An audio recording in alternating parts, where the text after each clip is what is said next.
एक और बड़ा अच्छा प्रश्न किया है आपने। समाज की जो वास्तव में दशा हो रही है, दुर्दशा भी कह दूं तो कोई अतिशयोक्ति नहीं है। संबंधों की जो आपसी मधुरता खत्म हो रही है, टूटने और बिखरने के कगार पर हैं परिवार, दरारें आ रही हैं आपस में। तो इससे संबंधित आपका प्रश्न अच्छा लगा। हम लोग महाराज जी भाई भाई पहले बहुत प्यार करते थे, लेकिन अब मेरा अपने भाई से इतना दिल खट्टा हो चुका है कि उसकी शक्ल देखने तक को मन नहीं करता है।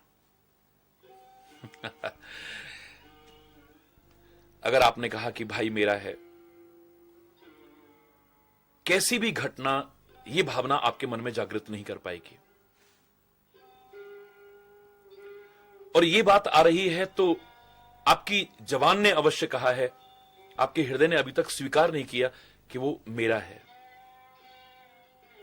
ये दो बातें एक साथ नहीं हो सकती हैं।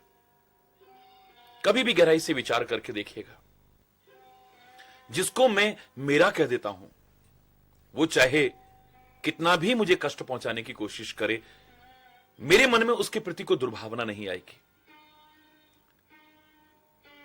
दूर जाकर के उदाहरण क्या खोजें, आप अपने शरीर में ही देख लीजिए ना। आपने कहा है ये मेरे दांत हैं, आपके हृदय ने स्वीकार किया है, खाली जबान ने नहीं कहा है, आपके हृदय ने इसे मेरा स्वीकार किया है। ये दांत कितनी बार जीभ को लहूलुहान कर देते हैं, काट देते हैं कितनी बार। क्या आपके मन में दुर्भावना आई? क्या आपने पत्थर या हथौड़े से अपने दांतों को तोड़ना शुरू किया? क्यों? मेरी जीभ को काटा है इन्होंने, मेरी जीभ को लहूलुहान किया है इन्होंने। अरे मैं तो ऐसा क्या करूंगा, मेरे मन में तो दुर्भावना क्या आएगी? जो जीभ कटी है वो भी साथ रहते रहते इतना मेरापन अनुभव करने लगी है कि उसके मन में तक कोई दुर्भावना नहीं है। जिस दांत ने उसे काटा, उस दांत में कोई तिनका फंस जाए, सड़न पैदा होकर के कोई कष्ट पैदा ना हो जाए, सबसे पहले जीभ परेशान होती है, तब तक चैन नहीं लेती है जब तक उस तिनके को या उस कण को बाहर नहीं कर देती है। दांत में दर्द हो जाए, आप तो उपचार बाद में करते हो मेरे भाइयों, मेरी प्यारी बहनों, मेरे प्यारे बच्चों। सबसे पहले अपना कोमल स्पर्श देने ये जीभ ही पहुंचती है। ये वही जीभ है जिसको कितनी बार इन दांतों ने काटा, लेकिन इनके मन में कोई दुर्भावना नहीं आई। कितनी बार लहूलुहान हुई ये जीभ, लेकिन जब कभी दांतों में दर्द हुआ, सबसे पहले सहलाने पहुंचती हैं, कोमल स्पर्श देती हैं।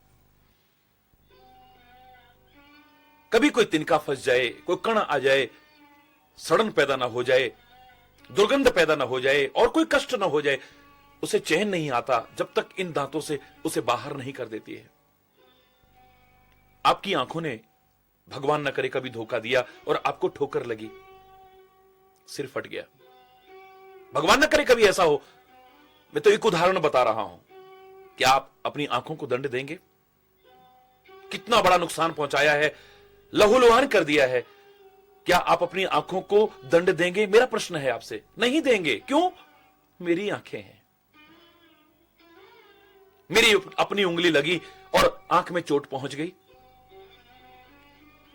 कितनों की आंख में सेप्टिक हो जाता है, घाव हो जाता है, आंख तक निकालनी पड़ जाती है। कई घटनाएं ऐसी देखने को मिली है, लेकिन मैंने किसी को अपनी उंगली काटते हुए नहीं देखा है। कितना बड़ा नुकसान शरीर को पहुंचा, लेकिन अपनी उंगली को किसी ने नहीं काटा। क्यों? मेरी है। हृदय ने स्वीकार किया है, खाली जबान ने बोला नहीं है। जिस दिन आप हृदय से स्वीकार कर लोगे ये मेरा है, चाहे वो कोई भी संबंध क्यों ना हो, उसके द्वारा गलती के कारण या किसी कारण से भी आपको चाहे कैसी भी क्षति पहुंचा दी जाए, आपके मन में दुर्भावना कभी नहीं आ सकती है।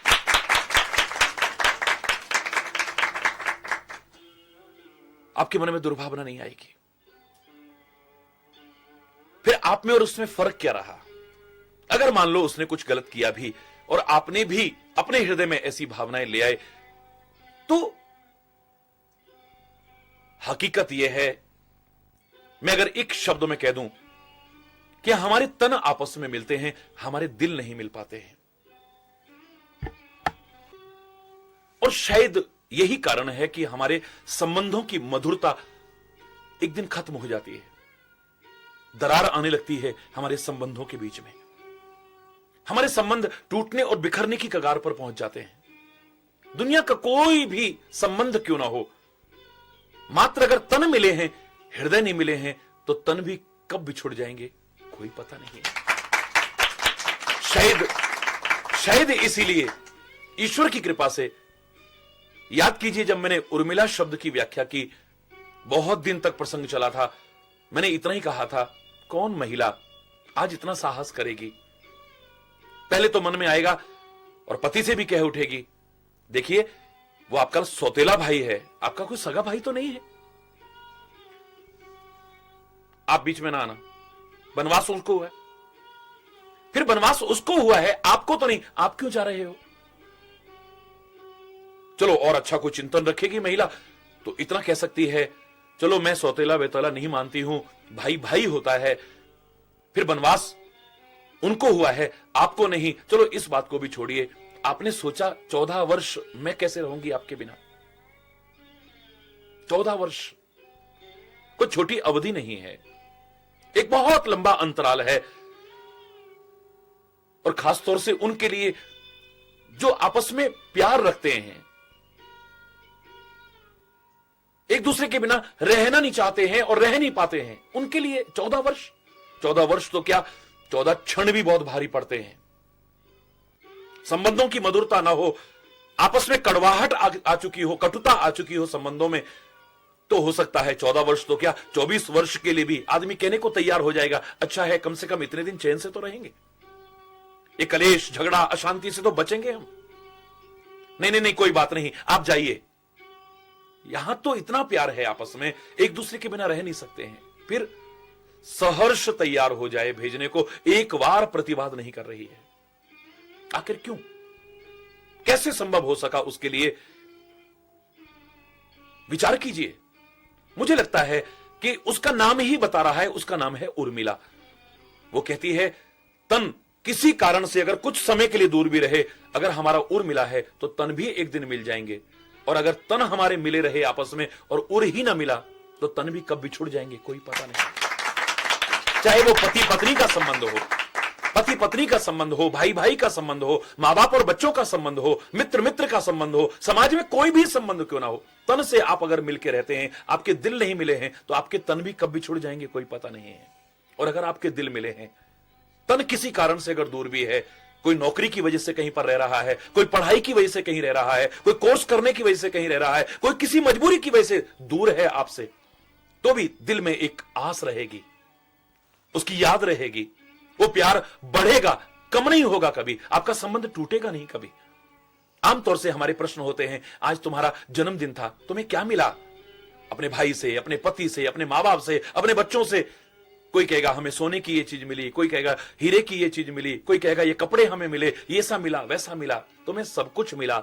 मैं कहता हूं अगर तुम्हारा दिल नहीं मिला तो कुछ नहीं मिला। और अगर तुम्हारे दिल मिले, अगर तुम्हारे दिल मिले हैं, तुम्हें कुछ भी ना मिला किसी कारण से, तो कोई चिंता का विषय नहीं है। आज हमारे संबंधों की जो मधुरता खत्म हो, आज हम किसी को देखे बिना नहीं रह पाते हैं, और एक दिन देखने को मन भी नहीं करता है। आज जिसके गुण गाते हैं, कल को उसकी बुराइयां करते फिरते हैं। आज जिसका इतना सम्मान करते हैं, कल को उसका निरादर करते हैं। एक दिन था उस पर जान कुर्बान करने को तैयार थे, आज उसकी जान तक लेने को तैयार हो जाते हैं। इतनी क्यों ऐसा होता है, विचार करिएगा। अभी हृदय नहीं मिले हैं, हृदय ने स्वीकार नहीं किया ये मेरा है।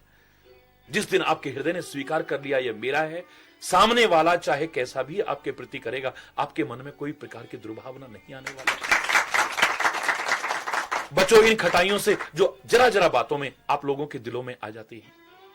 आपके संबंध टूट जाते हैं, आपका प्यार खत्म हो जाता है, सद्भावनाएं खत्म हो जाती हैं, मेलजोल सलूक खत्म हो जाता है, टूट जाते हैं परिवार।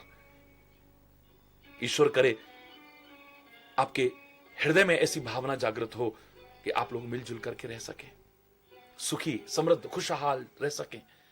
जिस घर में कला कलेश होती है, अशांति है, वैर विरोध है, द्वेष है, ईर्ष्या है, घृणा है, मनमुटाव है, वो घर घर नहीं नरक होता है। और जहां प्यार है, सद्भाव है, शांति है, सुलूक है, मेलजोल है, सद्भावनाएं हैं, उस स्वर्ग की किसने बात कही? उस घर के अंदर स्वर्ग उतर आता है। उस घर में नहीं, मैं तो कह रहा हूं सारी पृथ्वी पर स्वर्ग जैसा वातावरण हो, नरक जैसा हो। मिलजुल करके रह सकें आप लोग, इसी शुभ कामना के साथ और आपके आह्वान के साथ। धन्यवाद, बहुत बहुत धन्यवाद।